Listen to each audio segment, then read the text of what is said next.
बोलिए रामचंद्र भगवान की जय।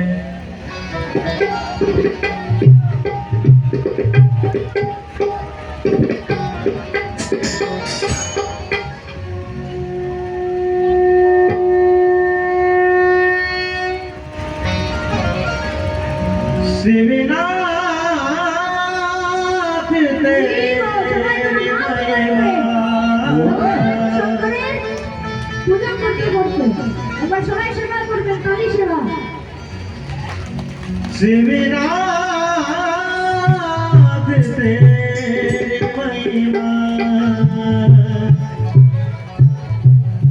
जब तेरी लोग गाए। बोलिए रामचंद्र भगवान की हो। एक बार बड़ी भाव से हनुमान जी के लिए, हनुमान जी महाराज की।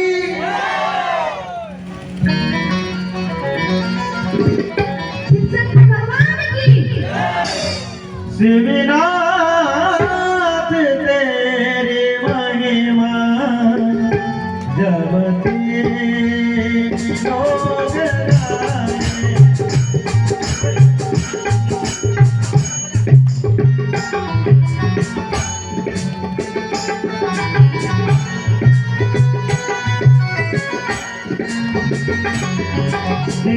शिवनाथ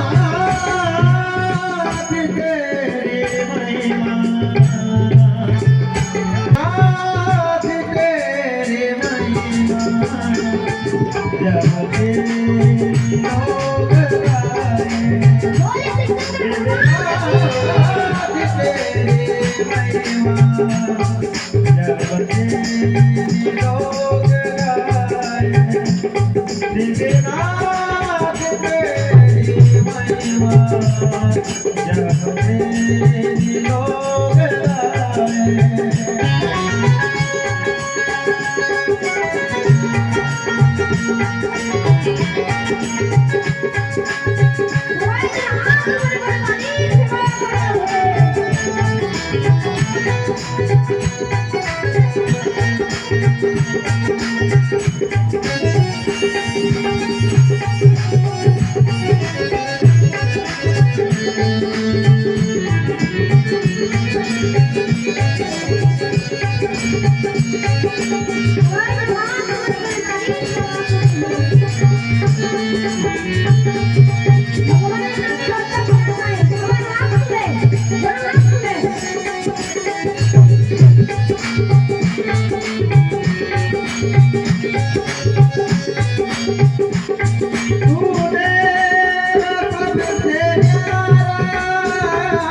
तुझको नमन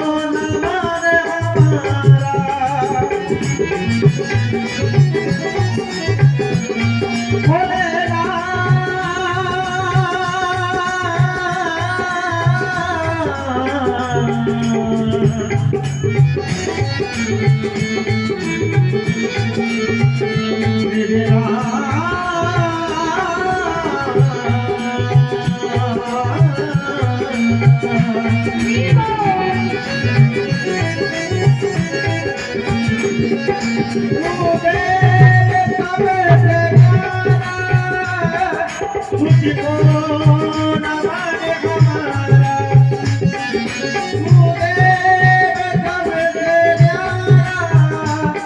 तुझको नमन हमारा।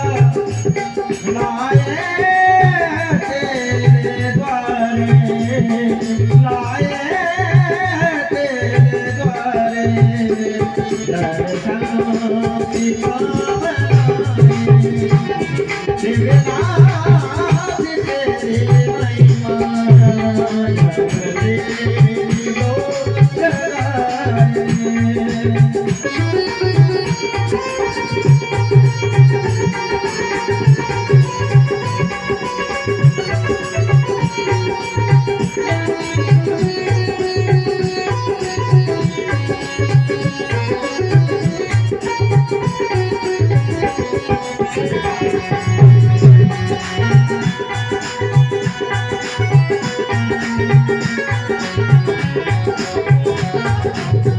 आता एक बात है, आप लोग बहुत चुपचाप बैठे हैं, ताली सेवा करने का मन नहीं हो रहा है।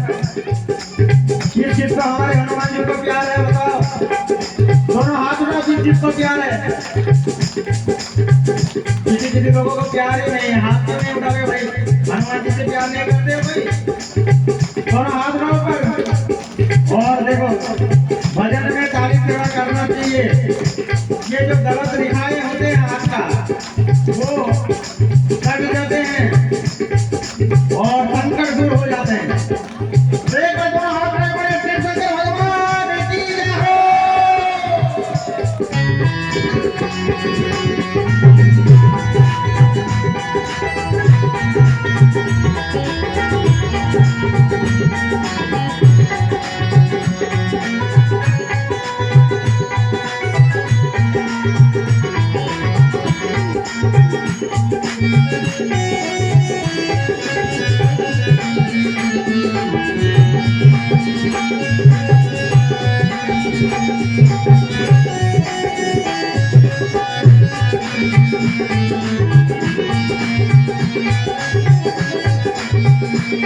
मत सके चंद्र आधा, है रूप तेरा सारा।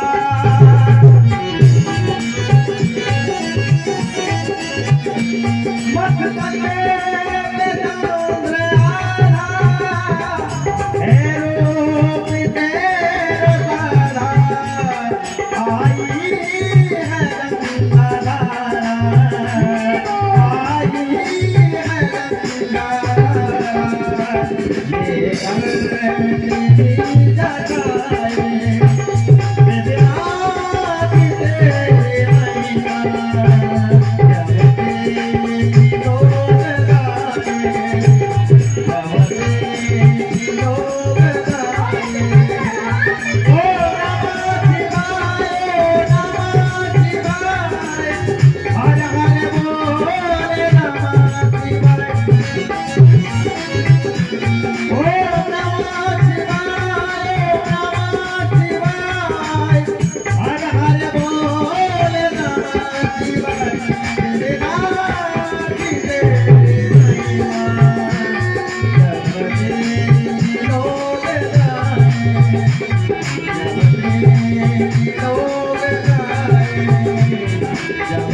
बोलिए शंकर भगवान की जय हो। एक बार जोर से बोल दो, बोलिए रामचंद्र भगवान की जय हो।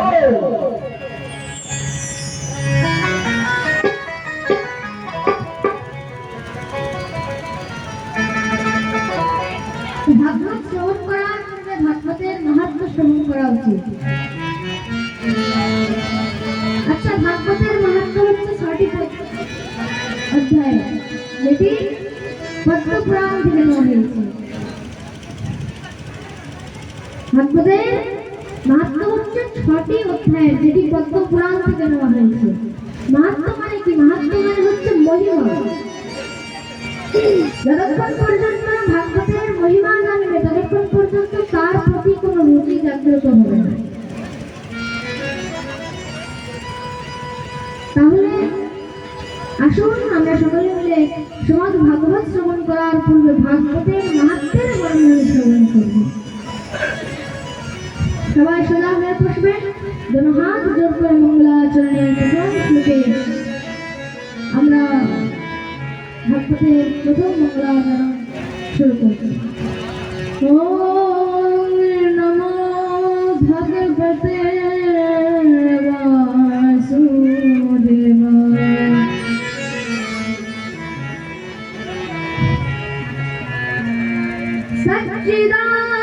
सच्चिदानंद रूपाय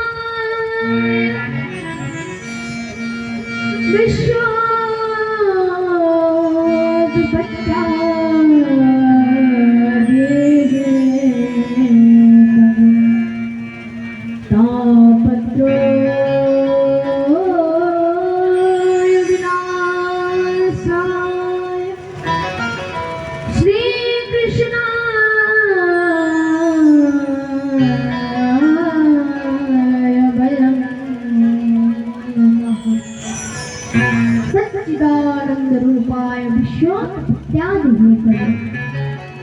মঙ্গলাচরণের প্রথম শ্লোকে এখানে ভগবানের তিনটি স্বরূপের বর্ণন করা হয়েছে।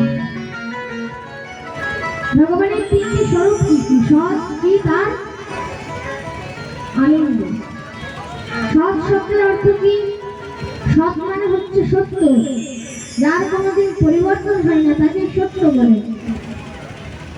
আর শাস্ত্র বলছে ব্রহ্ম সত্যম জগৎ মিথ্যা, একমাত্র সে ভগবান হচ্ছে সত্য, বাকি জগৎ হচ্ছে মিথ্যা। আর সেই ব্রহ্মকে বলছে এক অহম ব্রহ্ম, দ্বিতীয় নাস্তি। ভগবান হচ্ছে এক, দ্বিতীয় আর কেউ নেই। তিনি হচ্ছেন একমাত্র সত্য, মানে যে নিত্য সেই হলো সত্য। কাল যেমন ছিল আজও তেমনই আছে, আগামীকালও তেমনই থাকবে। 1000 বছর ছিল আজও তেমনই আছে, 1000 বছর পরেও তেমনই থাকবে।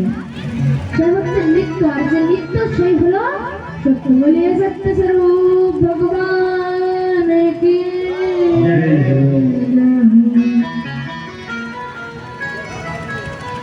ভগবানের দ্বিতীয় স্বরূপ হচ্ছে চিৎ। চিৎ মানে কি? চিৎ মানে হচ্ছে প্রকাশ। কিসের প্রকাশ? অনন্ত কোটি ব্রহ্মাণ্ডের প্রকাশ। তার প্রকাশে অনন্ত কোটি ব্রহ্মাণ্ড আলোকিত হয়ে রয়েছে। তার প্রকাশে, তার কৃপাতে অনন্ত কোটি ব্রহ্মাণ্ড প্রকাশিত হয়ে রয়েছে, আলোকিত হয়ে রয়েছে। তার যদি কৃপা হয়, বোবাও কিন্তু কথা বলতে পারে। তার যদি কৃপা না হয় তাহলে মুখ থাকতেও কিন্তু সে কথা বলতে পারবে। তো তাহলে কি করছে? যার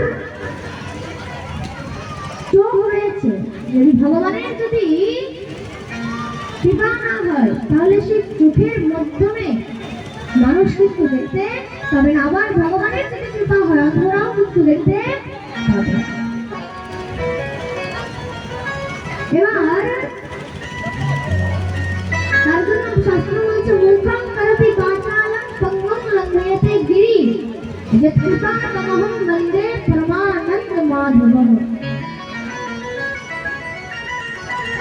একমাত্র ভগবানের যদি কৃপা হয়, অনন্ত কোটি ব্রহ্মাণ্ড তার কৃপাতে আলোকিত হয়ে রয়েছে, তার কৃপাতে প্রকাশিত হয়ে রয়েছে। আর সে ভগবানের তৃতীয় স্বরূপ হচ্ছে আনন্দ। বীজহীনস্থা সহায়তা, যদি ধান থেকে মাকে যদি চাল বের করে নেওয়া হয় তাহলে কি বাঁচে? আচ্ছা কি বাঁচে? তুষ, তাই তো? তদ্রূপ এই সংসার থেকে যদি ভগবানকে বেছে নেওয়া হয় তাহলে শুধু তুষই তুষ বাকি থাকে, তার মধ্যে কোনো আনন্দ থাকে না।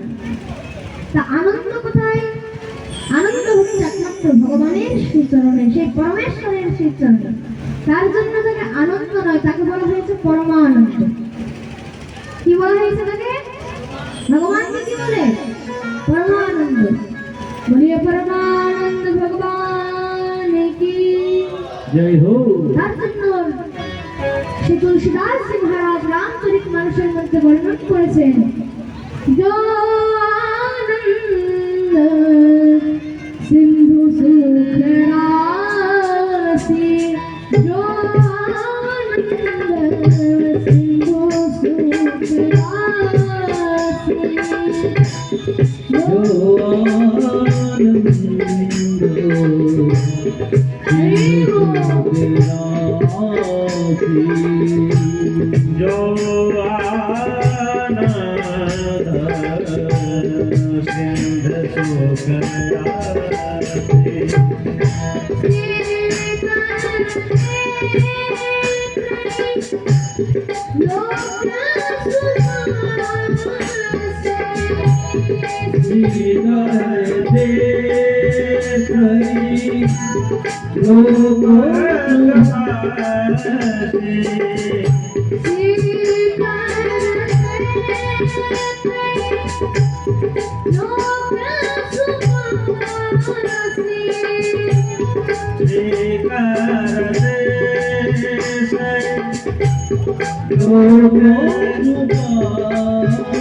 शिव भगवान के आनंद सिंधु बोला है जो आनंद सिंधु सुखरासी बोले आनंद कंद भगवान की जय हो।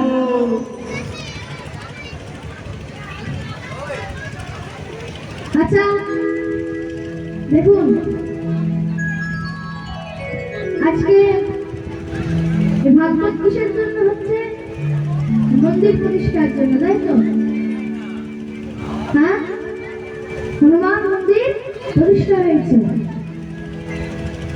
আচ্ছা এখানে আপনাদের কেমন আনন্দ লাগছে কার কার আনন্দ লাগছে একবার হাত উপরে করো আচ্ছা সবার আনন্দ লাগছে আনন্দ লাগছে তো না শুধু জোর জবরদস্তি বলছো আচ্ছা এবার দেখুন কোন ভক্ত কি করে যে মহারাজ আনন্দ লাগছে না কিন্তু দেখছে সবাই হাত তুলে দিচ্ছে আমিও হাত তুলে দিলাম পারে তো মহারাজ কেউ দেখছে সবাই হাত তুলে দিচ্ছে আমি একাই বাকি আছে তো সেই মহারাজ হাত তুলে দিয়েছে আদৌ তার আনন্দ লাগে না তাহলে সেরকম এক ভক্ত ছিল যে মহারাজ কখনো মিথ্যা বলতো না যদি আনন্দ লাগতো না হাত তুলতো না কিন্তু সে মিথ্যা বলতো না সেরকম অনেক ভক্তের নাম হচ্ছে ভোলা যেমন নামেও ভোলা সেরকম তার চেহারাও ভোলা ছিল এবার মহারাজ গ্রামের মধ্যে সে সব থেকে খাওয়ার লোক ছিল খাওয়াতে লোক ছিল সেই ভোলা যেখানে খাবার হতো সেখানে মহারাজ পেট ভরে খেয়ে নিত এবার যখন সেখানে কোনো বিয়ে বাড়ি হতো গ্রামের মধ্যে কোনো অনুষ্ঠান হতো তাকে তো ভয়ে ডাকতো না কেন যদি আসে তাহলে বাকি লোকের শর্ট পড়ে যাবে মহারাজ তার জন্য কেউ ডাকতো না একবার কি হয়েছে অনুষ্ঠানের মহারাজ শুরু হয়েছে কেউ ভোলাকে ডাকেনি কেন জানে সে যদি একবার চলে আসে তাহলে বাকি আর লোক কেউ খেতে পাবে না কিন্তু ভোলা কি করেছে বিনা নিমন্ত্রণে সেখানে চলে এসেছে সকাল থেকে সন্ধ্যা পর্যন্ত মহারাজ ঝাঁটা ঝাঁটি যত কাজ ছিল সব জায়গায় করেছে এবার যখন খেতে বসেছে খাওয়ার সময় মহারাজ ভোলাকে তো জানেনি কত খায় এবার যখন লুচি এসছে মহারাজ সেটি মত যাও ভাই যখন খেতে বসছে তো সেখানে প্রথমবার যখন লুচি এসছে তো মহারাজ এত খায় 50 থেকে 60টা লুচি নিল প্রথমবার কত নিয়েছে 50 থেকে 60টা বড় বড় সাইজ লুচি পরের বার যখন আরো এসছে মহারাজ দেখছে এবারে লাস্ট আসছে তাহলে একটু বেশি করে নিয়ে নি আরো মহারাজ 70 থেকে 80টা লুচি নিয়ে নিল আর সবজি অনেকটা নিয়েছে চাটনি যখন রসগোল্লা এসছে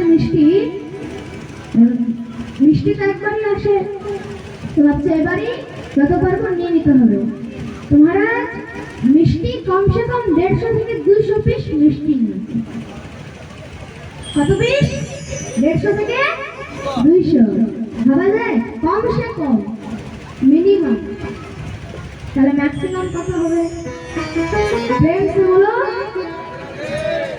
আরো জোরে আরে বলো না সবাই যেন হাত উপরে করে বাবারা জয় জয় শ্রী রাধে শ্যাম এবার সবাই প্রেম করে জয় শ্রী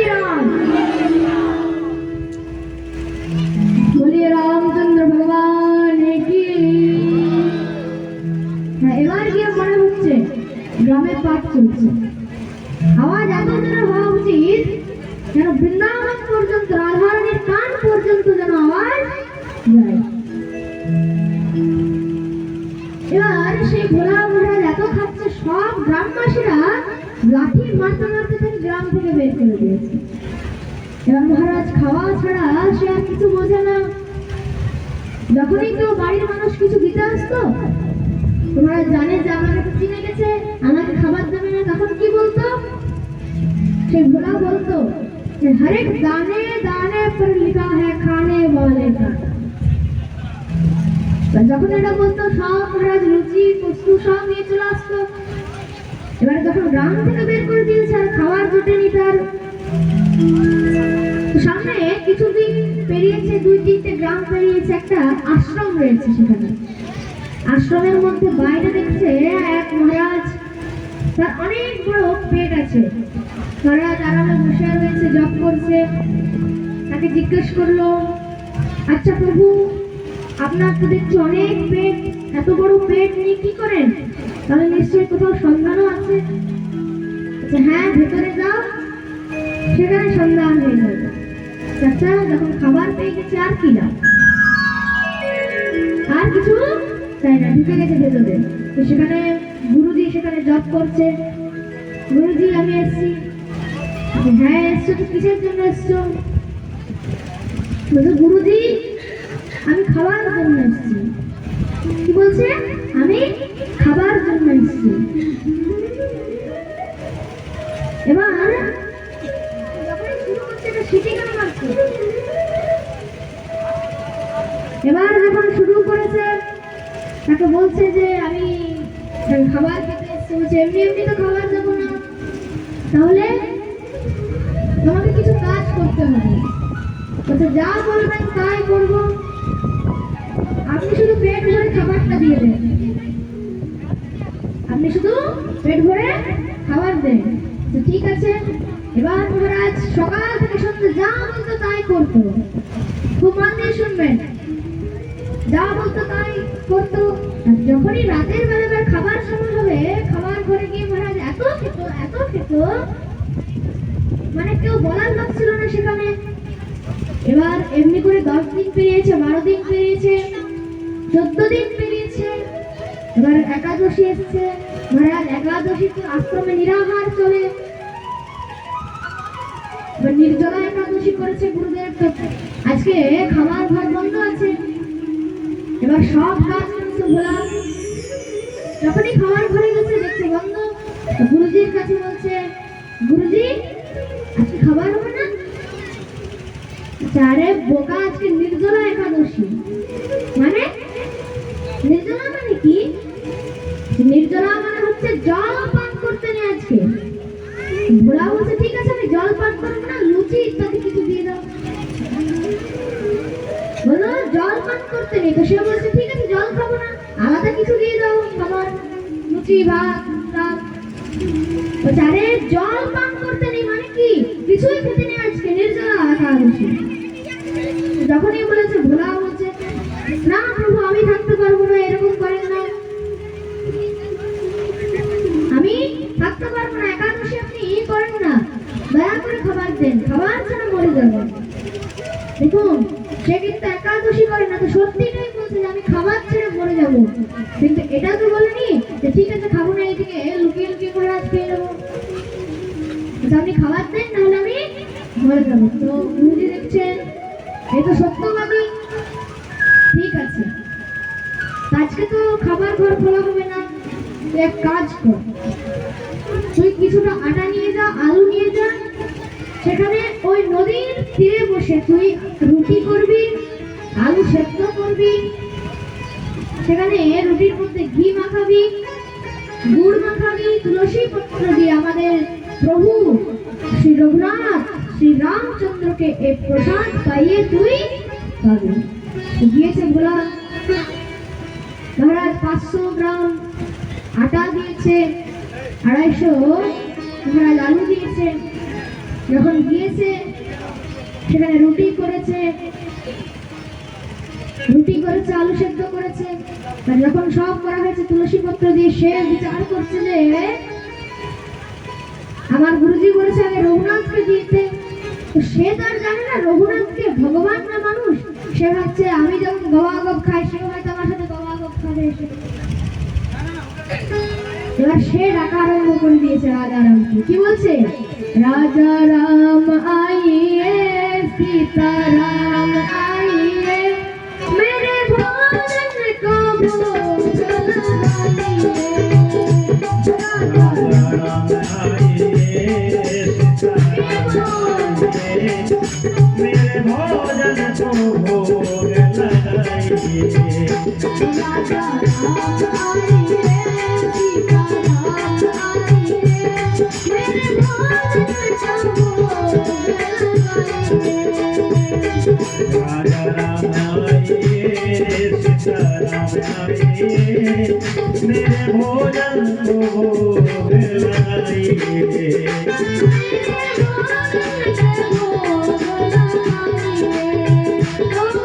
मेरे भोजन को भोग लगाइए। যখন দেখেছে আর রামচন্দ্র আসছে না, এবার ভক্তগুলার কেমন মন দেখুন বলছে, আরে রাম, হে রঘুনাথ, এসো না, তুমি আসছো না কেন? আমার দেরি হয়ে যাচ্ছে, আমার খিদে পেয়েছে, তুমি কৃপা করে এসো। দেখতে দেখতে কেঁদে দিয়েছে ভক্ত, হে রঘুনাথ তুমি এসো না। সে ভাবছে মানুষ চলে আসবে। দেখতে দেখতে ভগবান শ্রী রামচন্দ্র এবং সীতাকে নিয়ে সেখানে এসছে। যখনই এসছে মহারাজ, সে ভক্ত ভোলা বলছে, আচ্ছা আমি তো তোমাকে একাই বলেছিলাম তোমার বউকে নিয়ে আসার কি দরকার? আমি তো তোমাকে একাই ডেকেছিলাম, তুমি সীতাকে কেন নিয়ে আসলে? কিন্তু বলছে যে ঠিক আছে, যখন এনে দিয়েছি আজকে তো পেয়ে যাবে। ঠিক আছে, আজকে এনেছো। অনেকক্ষণ লাগালাগির পরে বলছে, আচ্ছা তোমার চোখগুলো না কি সুন্দর, তোমার চুলগুলো কত সুন্দর, কোকড়ানো কোকড়ানো। বলছে আচ্ছা আজকে এনেছো, পরের বার আনবে না। ঠিক আছে, খাইয়ে দাইয়ে মহারাজ পাঠিয়ে দিয়েছে। পরের একাদশী যখন এসছে, তো গুরুজির কাছে বলছে, ও গুরুজি আজকে তো একাদশী, বাচ্চা মনে আছে তো? হ্যাঁ, এমনি তো মনে থাকে না, কিন্তু খাওয়ার জন্য খুব মনে আছে। এবার বলছে ঠিক আছে, কত আনা যায়? বলছে আর বেশি দিতে হবে না, তাহলে তুমি 3 কেজি দিলেই চলবে। প্রথম দিন কত দিয়েছিল? 500। এবার কত দিয়েছে? 3 কেজি। বলছে 3 কেজি দিলেই চলবে। আচ্ছা 3 কেজি, ঠিক আছে 3 কেজি দিয়েছে। 2.5 কেজি আলু দিয়েছে, আবার রুটি করেছে, আবার মহারাজ আলু সেদ্ধ করেছে। আবার যখন ভগবানকে ডেকেছে রামচন্দ্রকে, তখন 30 মিনিট পর আবার রামচন্দ্র এসে হাজির। কে কে এসছেন এবার? এবার রামচন্দ্র সীতা দেবী সাথে লক্ষণকে নিয়ে চলে এসছে। এবার যখন লক্ষণকে নিয়ে চলে এসছেন, ভোলা বলছে, আরে কি ব্যাপার, যত দিন বাড়ছে তুমি দেখছি মহারাজ ক্যান্ডিডেট বাড়িয়ে যাচ্ছ, এরকম করলে তো চলবে না। তাহলে পরের বার একদম আনবে না।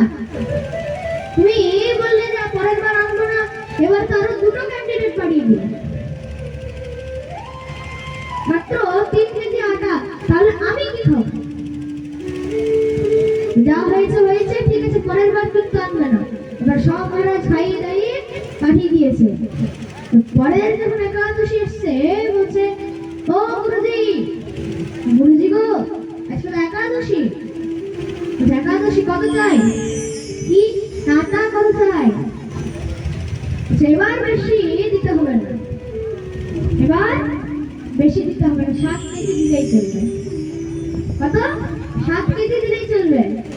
তাহলে 7 কেজি কি করবে?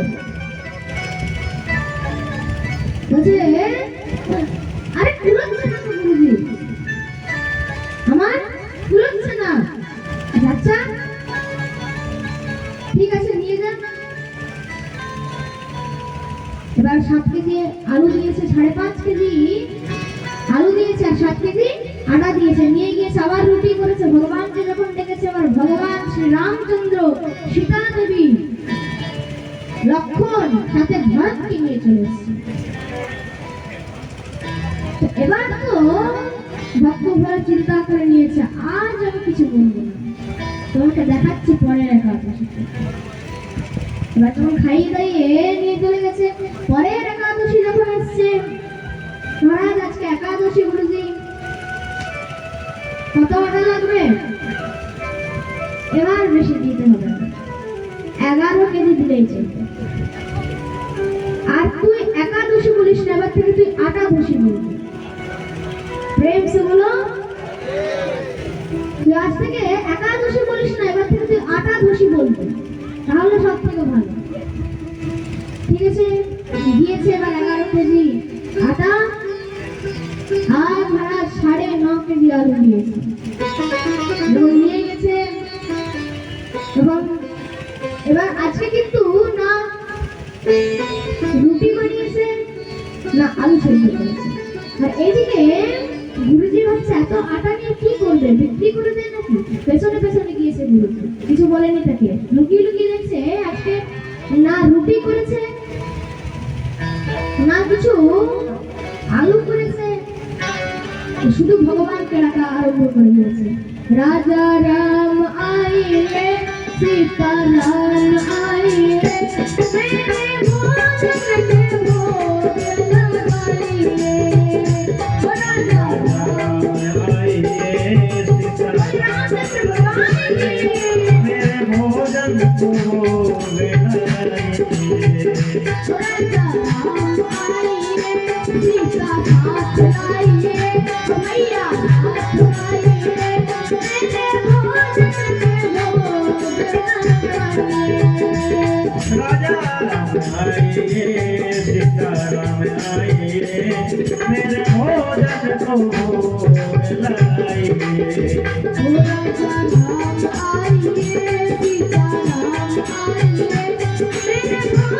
के भोग लाइए। राजा राम आइए सीता राम आइए मेरे भोजन के भोग लगाइए। এবার যখন দেখেছে এবার কে কে এসছে শুনুন, রাজা রাম, সীতা দেবী, লক্ষণ, ভরত, শত্রুঘ্ন, সাথে হনুমানকে নিয়ে চলে এসছে। যখন নিয়ে এসছে ভাবছে প্রথম প্রথম মানুষ বাড়ি যাচ্ছিল, বা দেখছি বানর নিয়ে চলে এসছে, কি ব্যাপার? পরের বারে যদি ডাকি একটু সিংহ নিয়ে চলে আসবে। যখন দেখেছে বলছে দাও খাবার দাও, রামচন্দ্র বলছে আজকে খাবার হয় না। কেন হয়নি? আজকে পারবো না, আজকে আমি পারবো না। কেন? বলছে আচ্ছা আমি রুটি করবো আর আমি লাস্টে কিছু পাবো না। এবার তোমরা নিজের রুটি আজকে কিন্তু দেখে নিয়েছি যে কতজন ক্যান্টিনে এসছে, সেই হিসাবে কিন্তু রুটি হবে। এবার যখন রাজা রাম বলছে ঠিক আছে তোমাকে রুটি করতে হয় না, তোমার মা সীতা দেবী রুটি করে দেবে। তো সীতা দেবী আজকে রুটি করছে। এবার পেছন থেকে গুরুজি বলছে, গুরুজি তার কাছে এসছে, আচ্ছা ভক্ত ভোলা,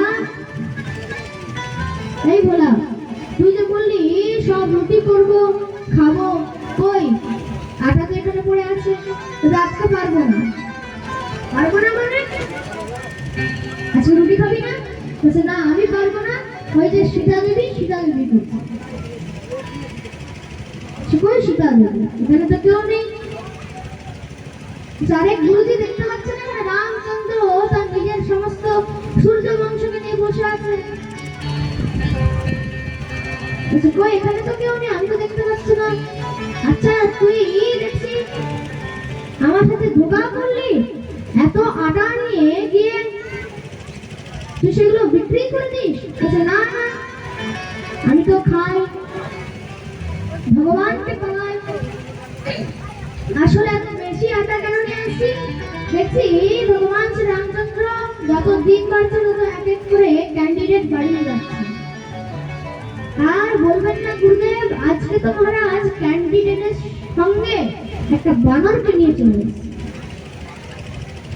আচ্ছা কই এখানে তো কেউ নেই, তখন রামচন্দ্রের কাছে গিয়েছে, আচ্ছা প্রভু, আপনি কি শুধু আমাকে দর্শন দিচ্ছেন, আর এই আমার গুরুজিকে কেন দর্শন দিচ্ছেন না? আরে ভক্ত ভোলা, সংসারের মধ্যে যার মন সত্যিকারেরই ভোলা হয়, নামে ভোলা হলে হবে না, তার মন যদি সরল হয়, সেই আমাকে শুধু দেখতে হবে। তাহলে তোমার গুরুজি যতই জ্ঞানী হোক, সে আমাকে দেখতে হবে না। গুরুজির কাছে যখন গিয়েছে, এটা বলছে আচ্ছা এরকম বলেছে, সঙ্গে সঙ্গে তার চরণ ধরে নিয়েছে, বলছে প্রভু ভক্ত ভোলা, তুই তো এত বড় ভক্ত হয়ে যাবে আমি তো কল্পনাও করতে পারিনি। হে প্রভু রামচন্দ্র, কৃপা করে দর্শন দেন। যখনই বলেছে, সঙ্গে সঙ্গে রামচন্দ্র বলছে, না, একমাত্র এটা শুধু ভক্ত ভোলাই দর্শন করতে পারে। এইভাবে দিব্য ভক্ত ভোলার কথা শ্রবণ করিয়েছে। তাহলে দেখুন, কেউ যদি একাদশী বা কোনো ব্রত যদি নাও করেন, তাহলে কিন্তু সেটি কেউ এবার কোনো পাঠক আপনার কাছে এসে যদি বলে যে আচ্ছা কে কে একাদশী করে একবার হাত তোলো, তখন মহারাজ সবাই করে দেবেন। আর কেউ যদি নাও করেন, সেও মহারাজ তুলে দেবেন, তখন কিন্তু এটা অপরাধ হয়ে যায়। তার জন্য কখনো মিথ্যা বলবেন, মিথ্যা হচ্ছে পাপ নয়, মহাপাপ। তার জন্য তুমি একাদশী করো না, তুমি দ্বাদশী করো না, তোমাকে না বলাই ভালো। তো এরকম আরেকটা ভক্তের কথা মনে পড়ে গেল, বলবো? আচ্ছা, কার কার শুনতে ভালো লাগছে একবার হাত করে করুন। ওইদিকে বাবাদের ভালো লাগছে না, জানি না। আচ্ছা, একটা ভজন হোক নাকি? হবে? কে কে বলছেন হবে? ঠিক আছে, তাহলে একটা ভজন হোক। হে মুরলীধর ছলিয়া মোহন, হে মুরলীধর ছলিया मोहन, हम भी तुझको दे बैठे, मुरलीधर छलिया मोहन, हम तुमको दिल दे बैठे, मुरलीधर छलिया मोहन, हम भी तुझको दे बैठे, मुरलीधर छलिया मोहन, हम भी तुझको दिल दे बैठे। से कुछ कमाना थे, गम पहले कुछ कम न थे, और मुसीबत ले बैठे,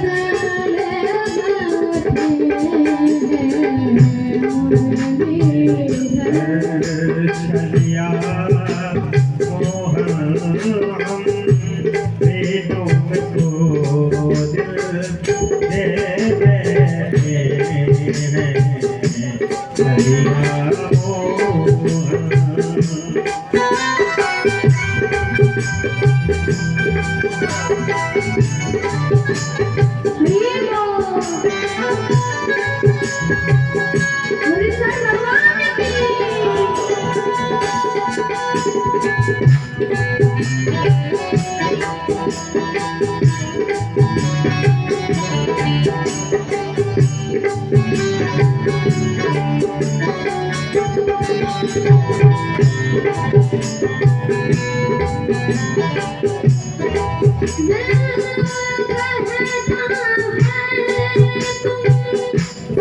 सुंदर हो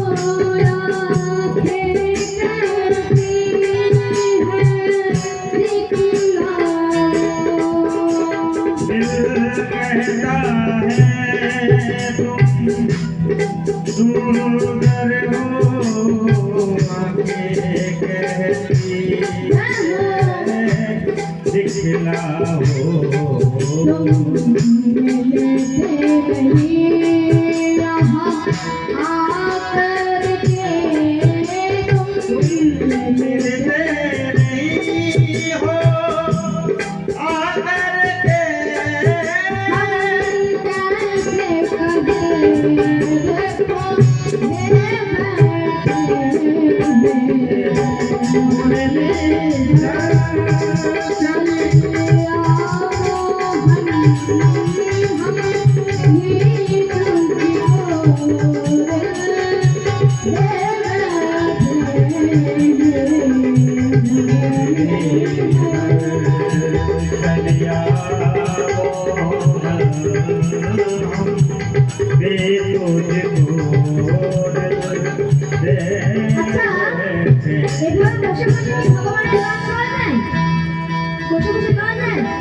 তাহলে যে যে মুরলীধর ভগবানের গান গাইতে চাই একবার সবাই দাঁড়িয়ে নৃত্য হবে না হবে তো দাঁড়িয়ে নেন সবাই এবার নৃত্য হবে নামারা দাঁড়িয়ে যান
সবাই বসে যাবেন যে যেখানে যেখানে ছিলেন।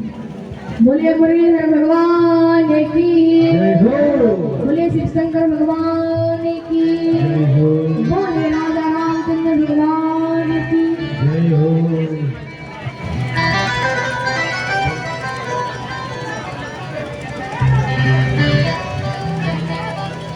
আচ্ছা মায়েরা দাঁড়িয়ে আছেন কেন? বসে যাবেন।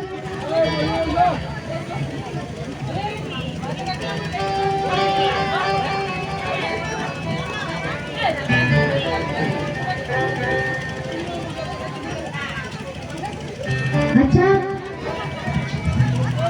যে কথাটা বলছিলাম এখনই,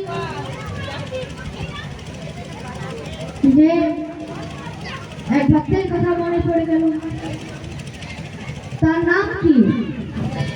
আচ্ছা ডাকাত হরিদাসের কথা কে কে জানেন? একবার হাত উপর করো তো। জানেন? আচ্ছা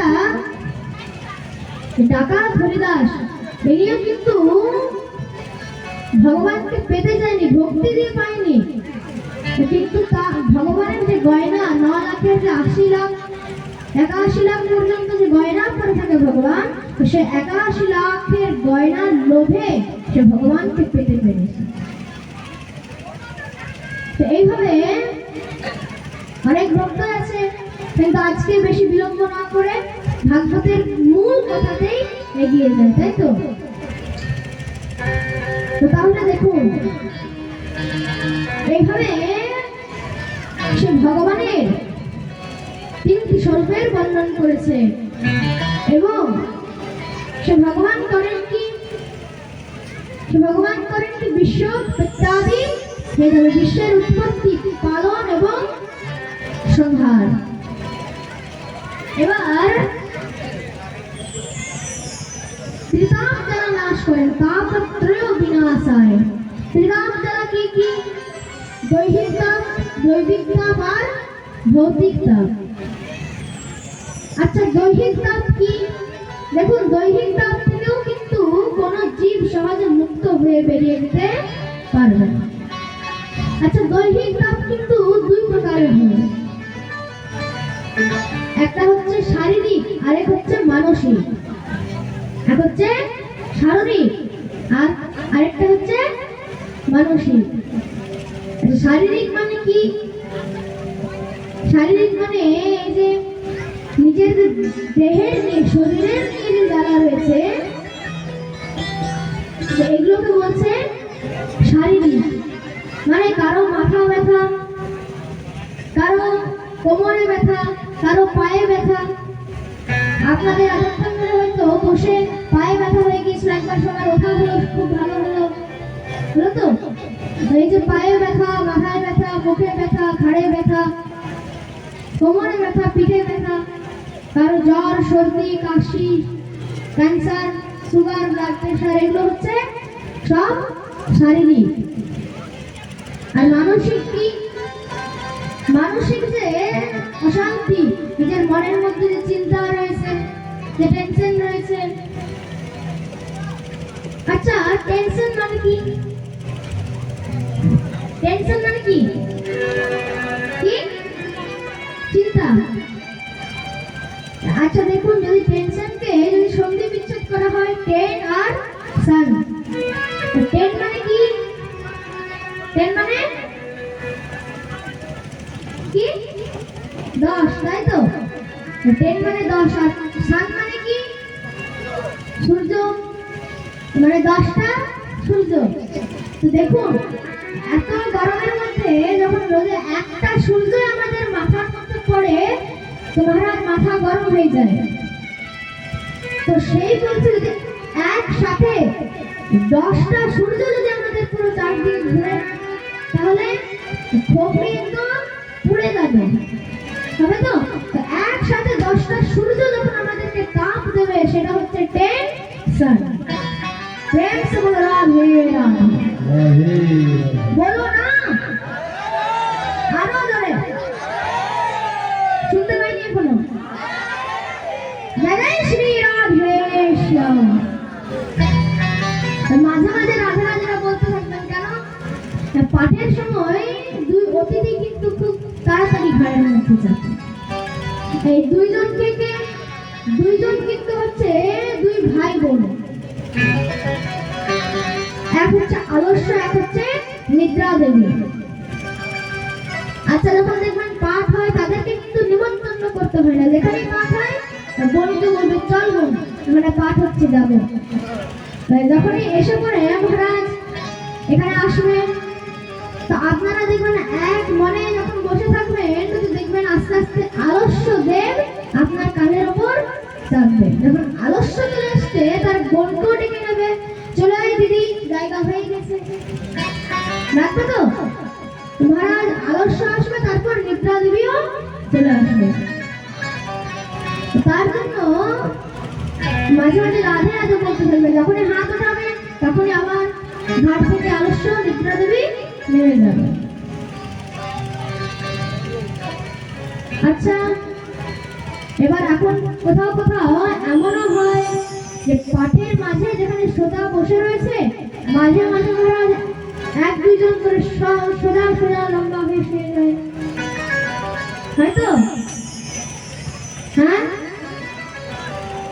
তো দেখুন শাস্ত্র বলছে যারা পাঠের মাঝে ভাগবতের দিকে পা করে ওরকম ভাবে সোজাসুজি শুয়ে যায় তাদের অপরাধ নয়, তাদের ঘোর অপরাধ হয়,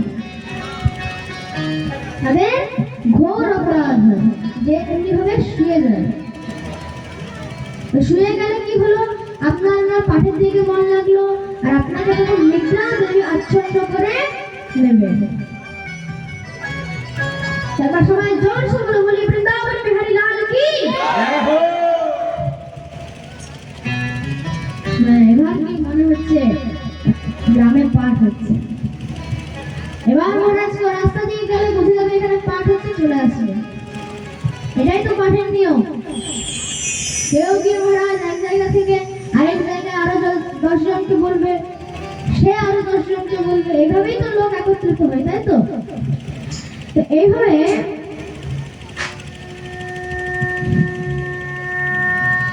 সেই পাঠের মধ্যে মাঝে মাঝে রাধে রাধে বলতে থাকবে, না হলে ওই দুই অতিথি চেপে আসে।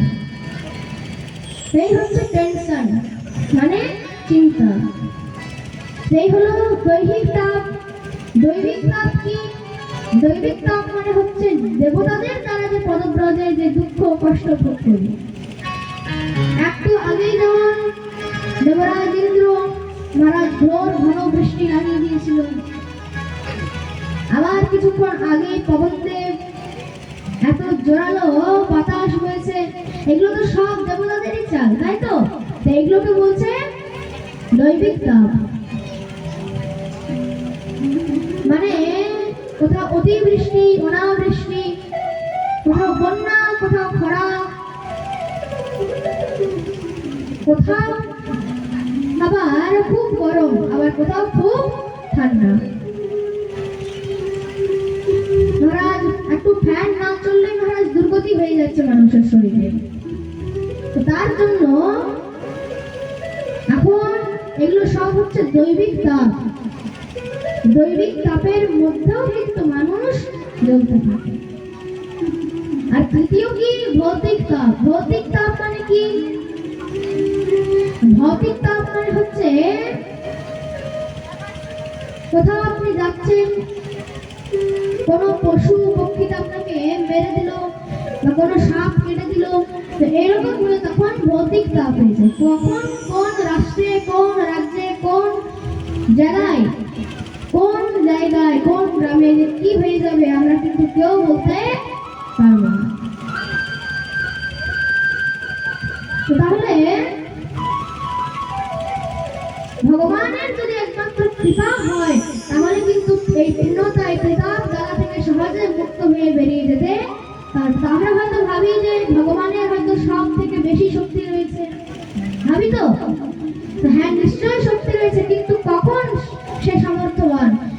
তখন ভগবান কৃষ্ণের আগে শ্রী শব্দটি যোগ হয়, ভগবান শ্রীকৃষ্ণ ধরল।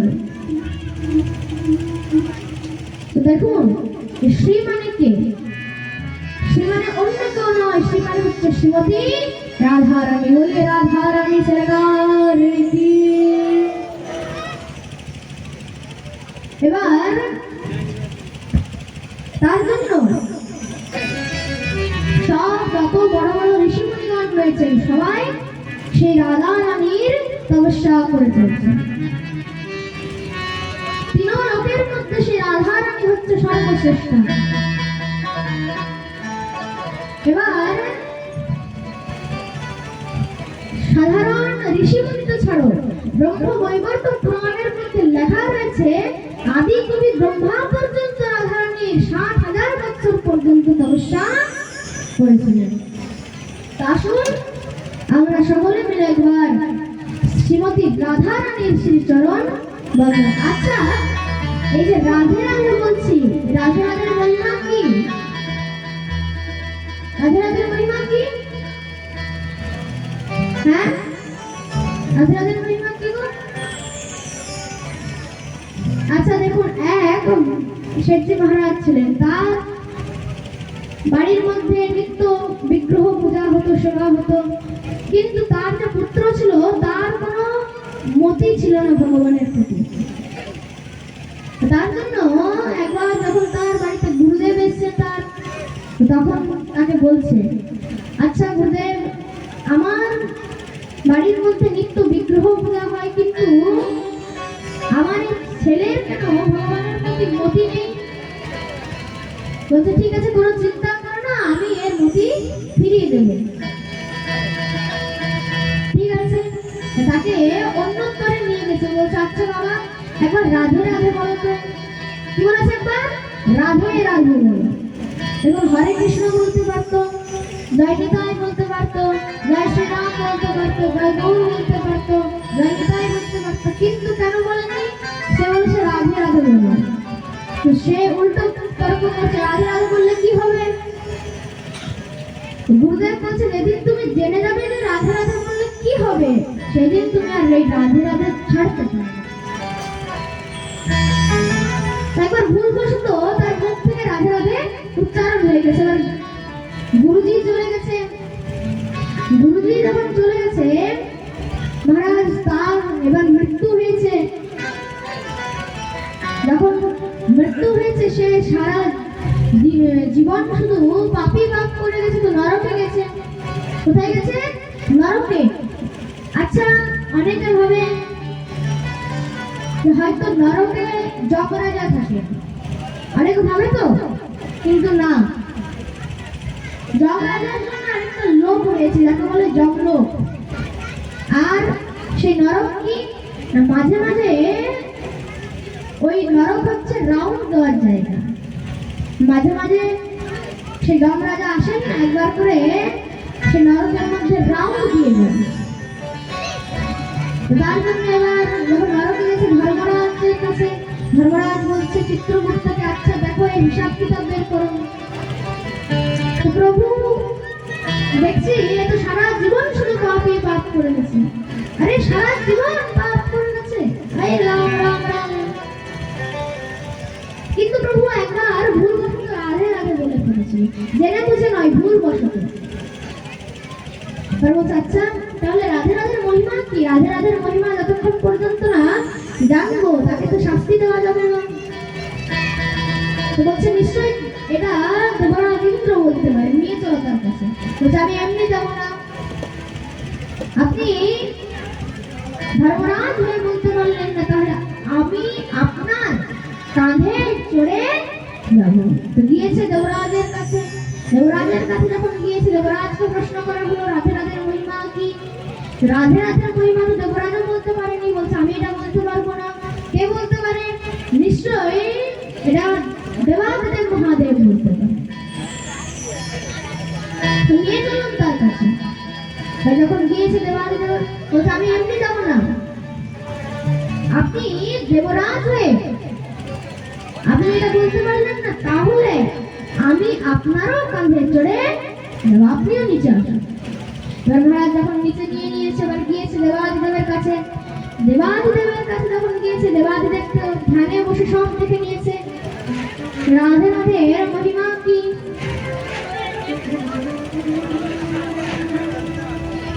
আচ্ছা, রাধে রাধের মহিমা কি? দেবাদিদেব মহাদেবও বলছে আমি এটা বলতে পারবো না। কে বলতে পারে? নিয়ে চলো তার কাছে। এতক্ষণ ধরে কেউই কিন্তু বলতে পারছে না। বলছে নিশ্চয় আদিকবি ব্রহ্মা তার 60,000 বছর পর্যন্ত তার তপস্যা করেছেন, নিশ্চয়ই আদিকবি ব্রহ্মা এটি বলতে পারেন। নিয়ে চলো তার কাছে। বলছে আমি এমনি যাবো না, আপনি দেবরাজ, আপনি দেবাদিদেব হয়ে বলতে পারলেন না, তাহলে আমি আপনাদেরও কাঁধে চড়ে গিয়েছে ব্রহ্মার কাছে। ব্রহ্মাকে যখন প্রশ্ন করা হয়েছে, আচ্ছা ব্রহ্মাজি একটা কথা বলুন, রাধে রাধের মহিমা কি? বলছে আমি রাধে রাধের মহিমা তো জানি না। রাধে রাধের মহিমা জানেন না? তো কে বলতে পারেন? বলছে নিশ্চয় অনাদি আদি গোবিন্দ গোপাল এটি বলতে পারেন। এবার নিয়ে চলুন তাহলে। আচ্ছা, ওইদিকে যারা মায়েরা যাচ্ছে আর বেশিক্ষণ হবে না, বসে যান। মেঘের অবস্থা তো ভালো নেই।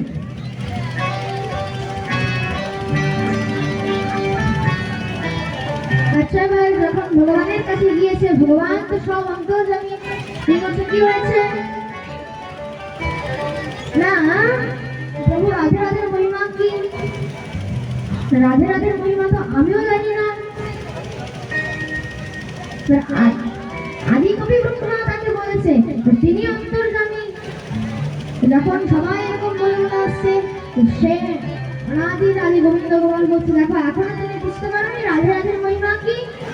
বলছে না প্রভু, বুঝতে পারিনি। বলছে আচ্ছা, তুমি ছিলে কোথায়? নরকে ছিলে, আর সেই রাধে রাধে রাধে রাধে চক্করে তুমি স্বর্গে চলে এসেছিলে। তাহলে রাধে রাধের মহিমা কি? কেউ যদি নরকগামীও হয়, সে কিন্তু স্বর্গে চলে আসবে।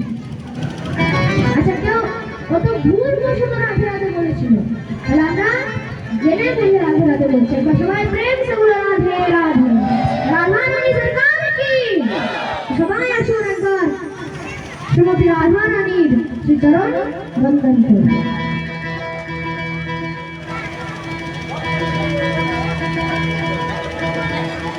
আচ্ছা,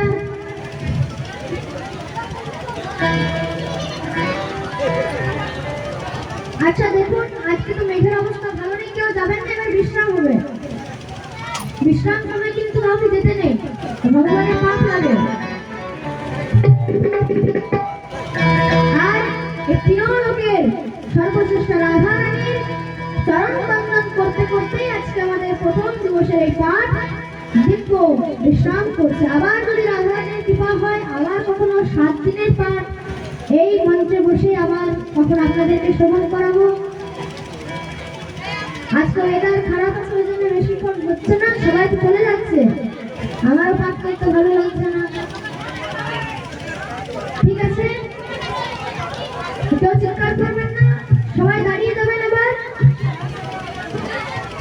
तीनों लगन से न्यारी ओ राधा रानी हमारी, तीनों लगन से न्यारी राधा रानी हमारी, तीनों लगन से न्यारी ओ राधा रानी हमारी, तीनों लगन से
जगत कल्याणे सर्वेश्वर जगत कल्याणे ब्रज के मालिक राधा रानी ब्रज के मालिक राधा रानी यहाँ कोई ना रहना बेकार राधा रानी दोनों से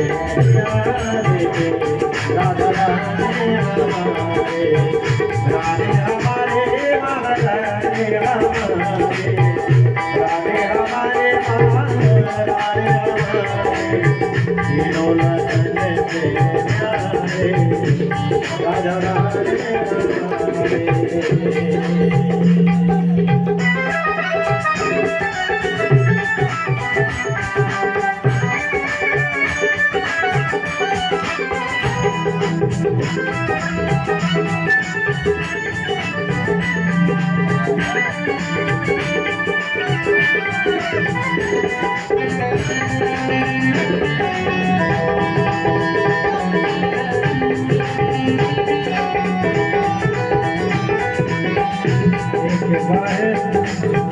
एक बार जो बोले राधा एक बार जो बोले राधा कट जाए जीवन की बाधा कट जाए जीवन की बाधा कृपा करो महारानी कृपा करो महारानी राधा रानी हमारे तीनों लगन से प्यारे राधा रानी हमारे तीनों लगन से प्यारे राधा रानी हमारे राधा रानी महारानी हमारे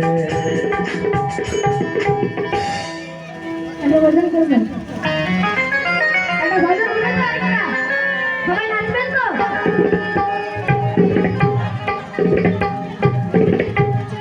श्री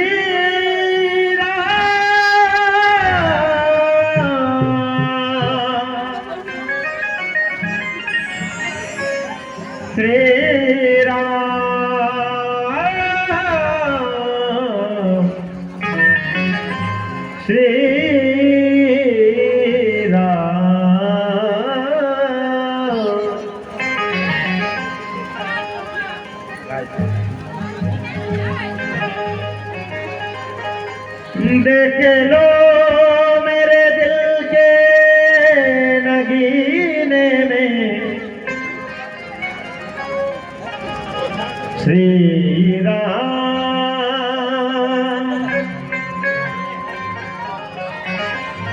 जानकी बैठे हैं मेरे सीने बोले रामचंद्र भगवान की हो श्री हनुमान जी महाराज की श्री राम जानकी बैठे हैं मेरे सीने श्री राम जानकी बैठे हैं मेरे सीने देख लो मेरे दिल के नगीने में देख लो मेरे दिल के नगीने में मेरा जानकी बैठे हैं मेरे सीने में मेरा जानकी बैठे हैं मेरे सीने में श्री राम जानकी बैठे मेरे सीने में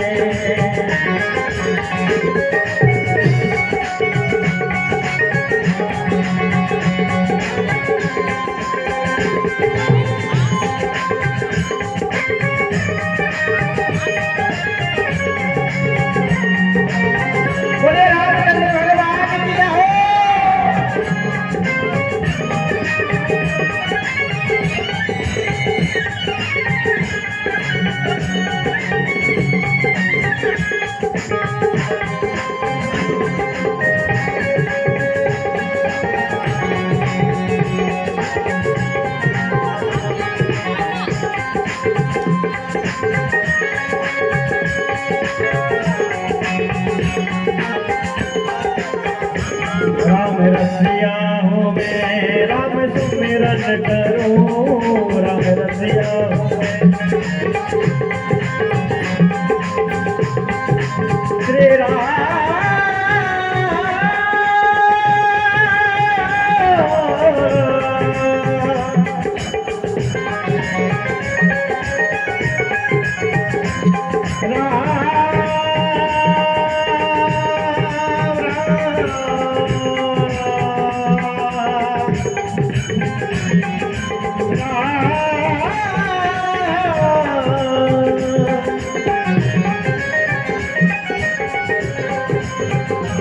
राम रसिया हूँ मैं, राम सुमिरन करूँ, राम रसिया हूँ मैं, राम सुमिरन करूँ।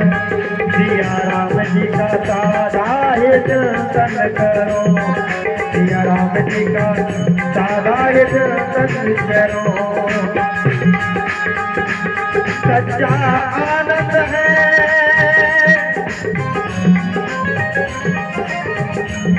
सच्चा आनंद है, सच्चा आनंद है ऐसे जीने में।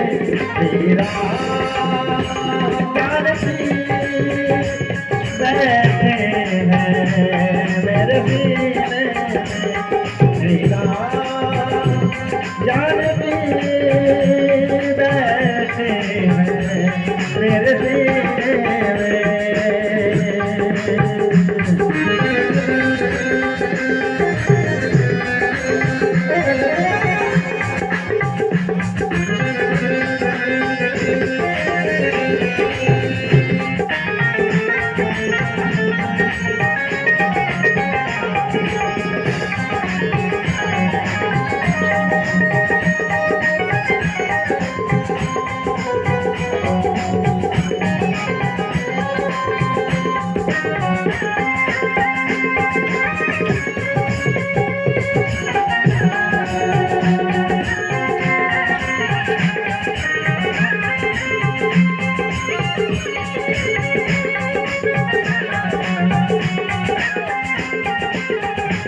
मुझको फिर देना वैभव ना यश चाहिए, मुझको फिर देना वैभव ना यश चाहिए, मुझको फिर देना वैभव ना यश चाहिए, मुझको फिर देना वैभव ना यश चाहिए। राम के नाम का मुझको रस चाहिए, राम के